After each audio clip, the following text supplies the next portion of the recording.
ओ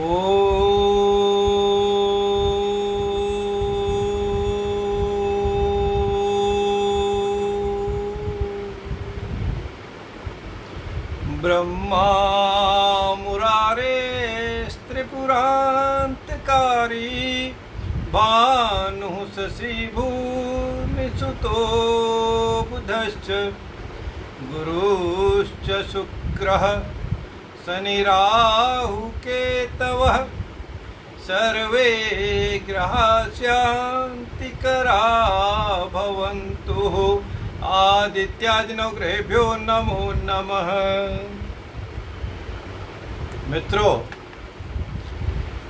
शनिवार प्रातःकाल 9 बजे ज्योतिष पुंज टीवी लाइव पर आपका स्वागत है। जैसे आप जानते हैं मित्रों, हम हर शनिवार प्रातःकाल 9 बजे ज्योतिष पुंज टीवी लाइव पर महर्षि पराशर के द्वारा दी गई बातें, तथ्य और उनमें समय समय पर हुए शोध, रिसर्च, प्रैक्टिकली जो अनुभव किया गया उन बातों का उल्लेख करते हैं। और इसका जो मुख्य उद्देश्य है उसका वह केवल और केवल ज्योतिष की पवित्र आत्मा को और पवित्र करना है। अर्थात ज्योतिष के जो गुण हैं उनके सद्फलों को, सद्गुणों को सही रूप से, ईमानदारी के रूप से, सटीकता से प्रयोग करना, मनन करना, पठन करना, पाठन करना है, ताकि इस विधा के साथ, इस विद्या के साथ भी न्याय हो सके और हमारी विशेषतः ज्योतिष बंधुओं की ज्योतिष का जो ज्ञान है ये और अधिक परिपक्व हो सके, यह इसका पर्पज। मित्रों, आजकल हम बात कर रहे हैं पंचांग में जन्मफल या पंचांग के जन्मफल। इस कड़ी में हमने पिछले हफ्ते जो पंचांग के योग हैं, 27 योग हैं, जिनको पंचांग के योग भी कहा जाता है, पराशरी योग नहीं, केवल पंचांग के जो 27 योग हैं, जो हर योग प्रतिदिन में लगभग 24 घंटे के लगभग होते हैं, वो बदलते हैं, फिर ऑटोमेटिकली दूसरा योग शुरू हो जाता है। और वो योग उसी तरह से बदलते हैं जैसे वार बदलता है, तिथि बदलती है, नक्षत्र भी बदलते हैं,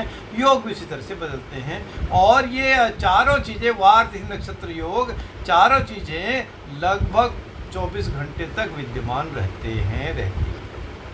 तो आज जो हमारा योग का नंबर है, अगला योग आयुष्मान योग। एक बात हमने पिछली बात कही थी, पिछली कक्षा में बताया था कि ये योगों का अधिकांशतः फल पर, अर्थात पंचांग के जो 27 योग हैं, इन 27 योगों का फल इनके नाम के अर्थ से ही काफ़ी कुछ मिल जाता है, उसके आसपास ही होता है। पिछली बात जैसे विष्कुम और प्रीति योग की हमने व्याख्या डिटेल में की थी, उसी तरह अगला योग जो है तीसरे नंबर पर है आयुष्मान योग।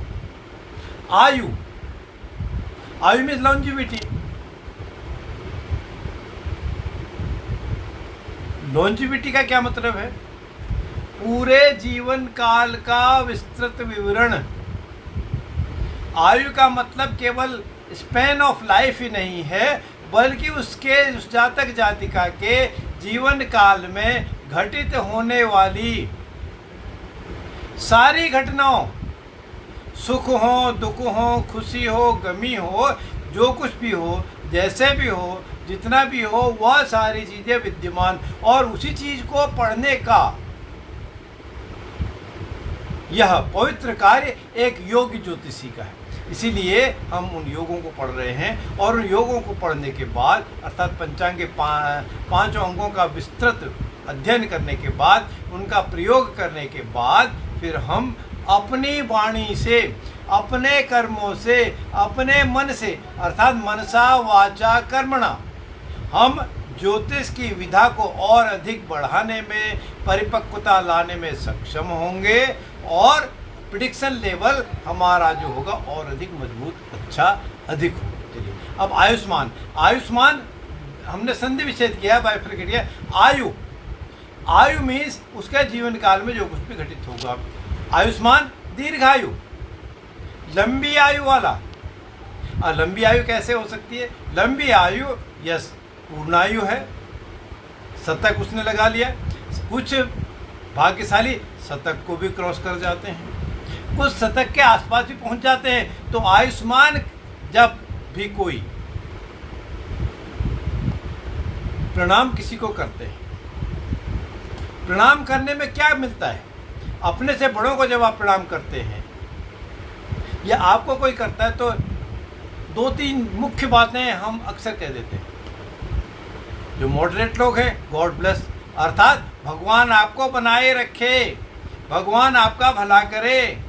दूसरी बात, कुछ मेरे जैसे चिरंजीवी भव, दीर्घायु भव, आयुष्मान भव, फीमेल है तो आयुष्मती भव, अर्थात लंबी आयु प्राप्त हो, सुख आयु प्राप्त हो, वो चाहे मेल या फीमेल हो, जैसी भी हो, उसको हम अच्छा वरदान, अच्छा आशीर्वाद देते हैं। आयुष्मान का मतलब अगर हम संधि विच्छेद करके भी निकालें या हिंदी मतलब आयुष्मान का जाने तो वह दीर्घायु होना, लंबी उम्र प्राप्त करना, निरोगी काया होना, अच्छे गुणों की प्राप्ति होना, भला भला ही होते जाना, बिटर बिटर नहीं, गुडी गुडी होना, यह एक कामना आशीर्वाद स्वरूप की जाती है। अब जब दीर्घायु है, अच्छी पोजीशन है, तब उस जातक जातिका को कर्म भी कैसे होंगे? आयुष्मान के शुभ योग है ना, कर्म भी कैसे होंगे? अच्छे होंगे। उसकी प्रवृत्ति भी कैसी होगी? क्योंकि लंबा कौन जिएगा? कोई दुराचारी प्रवृत्ति का हो, व्यसनी हो, क्या उसकी लंबी आयु हो सकती है? दूसरों को कष्ट देने वाला हो, कुछ भी इस तरह के काम वाले हों तो कहाँ कर पाएंगे? नहीं कर पाएंगे। तो आयु अच्छी पाना, जीवन में सफलता पाना, सद्गुणों का विकास करना और दूसरों से प्यार पाना, स्नेह पाना, उसके लिए कर्म तो अच्छे होंगे। तो जिसके कर्म अच्छे होंगे उस जातक जातिका को, हम तो ज्योतिष की भाषा को परिभाषित कर रहे हैं, मान और सम्मान भी मिलता है। यहाँ हम थोड़ी सी बात कह दें, मान सम्मान प्राप्त जातक होते हैं जिसने आयुष्मान योग में जन्म लिया है। दूसरी बात, आयुष्मान योग का एक और क्या फल है? अब जब मान सम्मान है, मित्रों, यदि आप रविवार के दिन भी मेरा प्रोग्राम देखते हैं फेसबुक लाइव पर, वो ज्योतिषपुंज में नहीं आता, आप मेरा अगर देखना चाहते हैं तो यूट्यूब देख सकते हैं। डॉक्टर DR ललित पंत अगर आप सर्च करेंगे तो यूट्यूब पर आपको सर्च करके मिलेगा। तो और दूसरा, फेसबुक लाइव पर भी डॉक्टर ललित पंत ज्योतिषाचार्य करके देखेंगे। हर रविवार के दिन प्रातः 9 बजे हम उस पर भी कुछ बात करते हैं। बताने का पर्पस सिर्फ इतना है, जब हम धन की बात कर रहे हैं यहाँ पर, तो क्योंकि जब मान सम्मान सब कुछ मिलेगा तो वो धन भी मिलेगा। धन की बात का अगर आप जानना चाहते हैं विस्तृत विवरण, हमने 5 तरह के धन के बारे में एक संडे के दिन बात की थी। वो यूट्यूब पर अवेलेबल है, मेरे फेसबुक पेज पर अवेलेबल है। आप चाहें तो उसको सुने, देखें और लाभ उठाएं। तो धनवान कैसा होगा? धन रुपए पैसे का भी है, मान सम्मान का भी है, आशीर्वाद देने का भी है, लेने का भी है, प्राप्त होने का भी है, सुखी निरोगी काया का भी धन है, वाणी का भी धन है, बुद्धि का भी धन है, विद्या का भी धन है, शारीरिक धन भी है, संतोषम परमम सुखम, संतोष रूपी धन भी है ना। और पिछली बार उस क्लास में, धन की क्लास में हमने कहा था, पुस्तकस्तु का विद्या पर हस्तगतम धनम कार्यकाले समुत्पन्नेन सा विद्या न तद्धनम। पुस्तकों में लिखी विद्या, दूसरे के पास अवेलेबल धन, उसी तरह है, जब भी उसकी ज़रूरत पड़ती है न वो विद्या काम आती न धन काम आता है। इसलिए वो विद्या भी जिसको आप प्रयोग कर सकें, जिसको आप कंठस्थ कर सकें, जिसको आप यूज कर सकें, जिसको बांट सकें, क्योंकि विद्या जितना ऐसा धन है जिसको जितना बांटोगे उतना बढ़ेगी। और इसी तरह जो दूसरा धन है, पैसे रुपए का, सोना चांदी डॉलर का है, वो आपकी कस्टडी में होना चाहिए ताकि आप उसको यूज कर सकें। उधार दिया है आपने, कहीं फंसा हुआ है तो इन्वेस्ट किया है तो आ नहीं रहा है, तो वो धन काम नहीं आता। धन कौन सा काम आता है? जो 11th आवर पर, नीड ऑफ द आवर पर अवेलेबल हो। तो ऐसे जातकों के पास वो धन भी होता है। और लंबी आयु तो है ही। और जब धन भी है, लंबी आयु भी है, कैसा बीमार आदमी हो पाएगा क्या लंबी आयु वाला? धनी होगा क्या? निरोगी ही होगा। तो बलवान भी होता है, शारीरिक रूप से बलवान, मानसिक रूप से बलवान, आर्थिक रूप से बलवान। हाँ, देश काल पात्र परिस्थिति का ध्यान रखते हुए, विचार करते हुए, ऐसे गुणों को संजोए हुए आयुष्मान योग में उत्पन्न जातक होता है। अब मैं अगला सौभाग्य योग की बात करूं, उससे पहले एक बात और कह दूं। कोई मित्र अपने बर्थ डिटेल दे रहे हैं, शायद वो कुछ प्रेडिक्शन जानना चाहते हैं। मित्रों, इस प्रोग्राम में हालांकि कई बार कह देता हूँ, ऑनलाइन क्वेश्चन भी नहीं है, कोई क्वेश्चन आंसर भी नहीं है। बेसिकली तो यह ज्योतिषियों के लिए ही प्रोग्राम है। हाँ, आप कंसल्टेंसी फिर भी चाहते हैं तो मेरे नंबर पर बात कर सकते हैं। चलिए, अब अगला योग सौभाग्य। भाग्य और सौभाग्य, भाग्य का कैसा है? गुड फॉर्च्यून से मतलब है, दुर्भाग्य नहीं है ना। सौभाग्य उससे भी अच्छा भाग्य, और अधिक अच्छा भाग्य, नेगेटिविटी दूर, पॉजिटिविटी पास। तो जो सौभाग्यवान होगा, या अगर आपने देखा हो, जो मैरिड लेडीज होती है, चाहे वो किसी भी एज ग्रुप की हो, वो किसी को प्रणाम करती हैं मैरिड, तो उसको आशीर्वाद दिया जाता है सौभाग्यवती भव, अर्थात उसका सुहाग हमेशा उसके साथ रहे, वो सौभाग्यवती वह। और सौभाग्य का मतलब है जिसको अच्छे गुणों की, अच्छे कर्मों के फलों की, सुफलों की प्राप्ति होती हो, जिसका कार्य में अड़ंगे ना लगते हो, जिसका कार्य सुचारू रूप से चलता हो। हाथ डाला, काम हो गया, सोचा विचारा, कंसल्टेंसी की, जो जितना ड्यू है वो ड्रॉन हो जाता है। तो ऐसे सौभाग्यवान होते हैं। और जो सौभाग्यवान है वह, उनको दूसरे जेंडर के लोग भी, विपरीत लिंगी भी पसंद होते हैं, वह भी पसंद करते हैं, उनको भी पसंद दूसरे लोग करते हैं। और इसकी वजह यह भी है कि उनमें किसी न किसी कार्य की विशेष दक्षता भी होती है, कॉम्पिटेंस भी होती है। और जब दक्षता भी है, दूसरे पसंद भी करते हैं, भाग्य भी अच्छा है, सुफल है, तो फिर वही कार्य आगे राजपाट काम करने वाले, अच्छी पोजीशन को ग्रैब करने वाले, पॉलिटिक्स में भी मंत्री परिषद तक MP MLA बनने वाली, उनमें भी स्थिति परिस्थिति होती है रहती। चलिए, ये तो बात थी सौभाग्य योग की। वह योग जो पंचांग के योग, अर्थात जिस योग में उस जातक ने जन्म लिया। ये 27 में से किसी न किसी योग में तो जन्म लेगा। यह उसी तरह सिद्ध है, या उसी तरह सत्य है, जैसे किसी न किसी लग्न में तो जातक जन्म लेगा, उस दिन कोई न कोई तो चंद्र राशि उसकी होगी, वह लग्न की डिग्री जिस समय हुआ वही डिग्री होंगी, उसी से 9 मास भी बनेगा, उसी से षोडश वर्गा भी बनेगा, और वार भी वही होगा, तिथि नक्षत्र योग भी होंगे। और योग के बाद हम अगला जो अंग पंचांग का है उसकी व्याख्या करेंगे, नाम जिसका करण है। चलिए, अब अगला योग है शोभन। शोभन, शोभायमान, अच्छा लगने वाला, अच्छा दिखने वाला, अच्छे कार्यों वाला, अच्छे प्रकार का इंसान। क्या है? शोभन। जब अच्छा ही अच्छा है तो कैसा होगा? वह सुंदरता लिए हुए, सुंदरता लिए हुए कैसे? शरीर से भी, मन से भी, वचनों से भी, और अपने प्रयोग से भी, वह हर तरह से सुंदरता लिए हुए। जब सुंदरता लिए हुए है तो उसमें अच्छा लेवल होगा। और जो सुंदरता लिए है वह, दूसरी बात जो है, कुछ काम करने के लिए तत्पर भी रहता है। जब जिस चीज़ की ज़रूरत पड़ो उसको वो करने को तैयार रहता है, तैनात रहता है, उस पर एक्ट भी करता है, रिएक्ट भी करता है, एक्शन भी करता है। अर्थात किसी भी रूप में, किसी भी प्रयोग से, किसी भी वजह से कोई वह आलस नहीं करता, आलस उससे दूर होता है। ये उससे शोभन योग के गुण हैं। और तीसरी बात है कि उस जातक जातिका के वैवाहिक संबंध भी होने की प्रबल संभावना होती है, अर्थात होती ही है, और संतान भी होती है।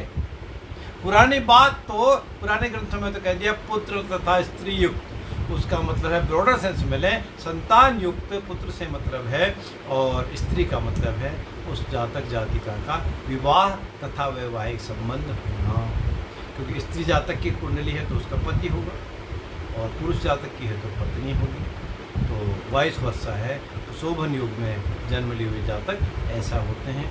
और तत्पर जो है प्रॉम्प्टनेस जिसमें है, वह अगर जरूरत पड़े झगड़ा करने को भी तैयार है, कहीं भी डिफेंड करने को भी तैयार है, और अगर कोई डिफेमेशन हुआ उससे क्वारल या फाइट करने को भी तैयार रहता है। तो ये तो बात थी शोभन योग। और जो अगला है अति गंड। अति का मतलब एक्सेस, अधिक। गंड का मतलब है कोई परेशानी, मीन्स कोई चुभने वाली चीज़, गड्ढा, परेशानी, धब्बा, घाव, ऐसी चीज़। अति मीन्स अधिक। और जो अधिक घाव वाला है, अधिक गड्ढे वाला है, दुराचारी है, व्यवहार में कुछ अधिक नेगेटिविटी लिया हुआ है, उस जातक जातिका का जन्म जब हुआ है तो वह माँ को पीड़ा देने वाला होता है, माँ को उससे कष्ट होता है, चाहे जन्म के समय से लेके जब तक माँ बेटे या माँ पुत्री जो भी है संतान रहें, तब कुछ न कुछ परेशानी माँ को उसकी वजह से होती है, चाहे उसकी बीमारी की वजह से हो, उसके व्यवहार की वजह से हो, बड़े होकर उसके आचरण की वजह से हो, और उसके कार्यों की वजह से हो, माँ को परेशानी है। यह भी कहा है कि माँ का हंता होता है, माँ को मृत्यु तुल्य कष्ट भी वह जातक जातिका के जन्म की वजह से, अतिगंड योग में जन्म की वजह से हो सकता है। और जो माँ को ही कष्ट दे रहा है, फिर कुल की बात कहाँ, पिता तक तो पहुँचा ही नहीं, तो कुल को भी, पिता को भी वह डिफेम कर सकता है, परेशानी दे सकता है। संक्षेप में कहें, कुल नाशक भी ऐसे जातक जातिका होते हैं। तो ऐसे एक नेगेटिव योग है ना, नाम से ही पता चल रहा है नेगेटिव योग। अब कोई शंकर जी हैं और कोई खंडेलवाल जी हैं मेरे ख्याल से। मैं अभी तो मित्रों कहा था कि इसमें कोई प्रश्न आप ना पोस्ट करें, इसमें प्रश्न उत्तर नहीं है। आप अच्छा है जहाँ रहते हैं वहीं के आसपास के किसी योग्य ज्योतिषी से कंसल्ट करना चाहिए। मैं तो नहीं कहता मेरे पास हो। उसका वजह क्या है कि आपको फिर कभी जरूरत पड़ती है आप उससे मिल सकते हैं, बात। हाँ, आप मेरे से कंसल्टेंसी करना चाहते हैं, मैं दिल्ली के नज़दीक नोएडा एक नगर है वहाँ रहता हूँ। आप फिर भी मेरे से चाहते हैं तो फ़ोन पर बात करने के बाद मिल के उसकी कंसल्टेंसी कर सकते हैं, लेकिन इस प्रोग्राम में बिल्कुल नहीं। नंबर आप चाहें, बहुत सीरियस आप हैं तो ज्योतिष टीवी से आपको नंबर मिलेगा, वहाँ आप बात करेंगे तो वो आपको नंबर उपलब्ध कराएंगे। अब हम अगले योग की बात करते हैं, सुकर्म। कर्म कर्म प्रधान वेश्वर चिराका, को कही ताप बढ़ावे आपा। कर्म क्या है? कर्मण्येवाधिकारस्ते मा फलेषु कदाचन। कर्म किए जा फल की इच्छा मत कर ऐ इंसान, यह गीता का ज्ञान, ये है गीता का ज्ञान। भगवान श्री कृष्ण ने अर्जुन को उपदेश देते हुए कहा था कि हे अर्जुन, तेरा तो काम केवल कर्म और कर्म और कर्म ही है। वह चाहे मछली की आंख में बेधने के लिए, आंख को बेधने के लिए तुमने निशाना लगाया, या इस महाभारत के युद्ध में तुमने तीर कमान चलानी है, ठीक है, कुछ मरेंगे, कुछ बिछुड़ेंगे, कुछ अपने, कुछ पराए, पर फिर भी तुम्हारा काम कर्म ही है, फल देने वाला तो वो परमपिता है,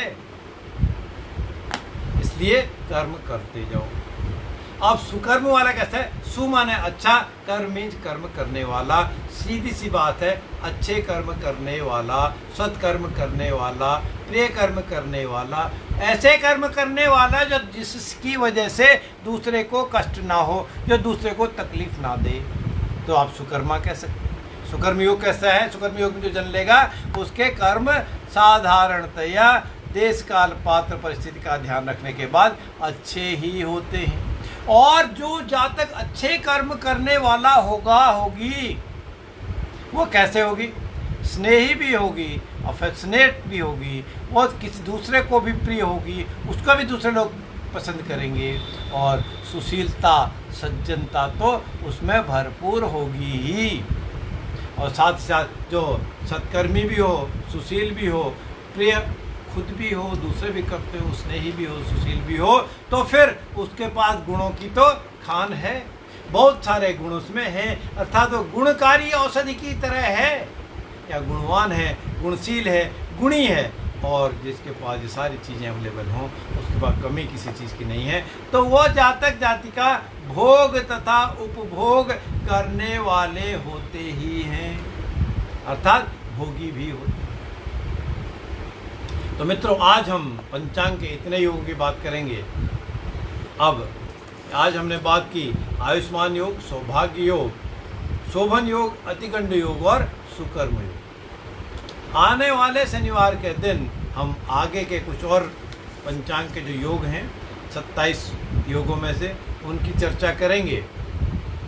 ज्योतिष मित्र विशेषतः जो अभी लाइव देख रहे हैं, वो भी जो बाद में भी वीडियो देखेंगे, उनसे अनुरोध है कि इस तरह से प्रयोग करना आप शुरू करें। आप करते हैं तो इसको थोड़ा सा और रिवीजन कर लें, और नहीं करते हैं तो इसको प्रयोग करेंगे, तो आपको प्रेडिक्शन करने में अधिक आसानी होगी और सफलता होगी, और आपका विद्वत्ता का लेवल और अधिक बढ़ेगा। आज की बात इतनी ही। कल से मतलब है आने वाले शनिवार को प्रातःकाल 9 बजे फिर आपसे ज्योतिष टीवी पर मुलाकात होगी। तब तक के लिए जय श्री राम, जय जय श्री राम।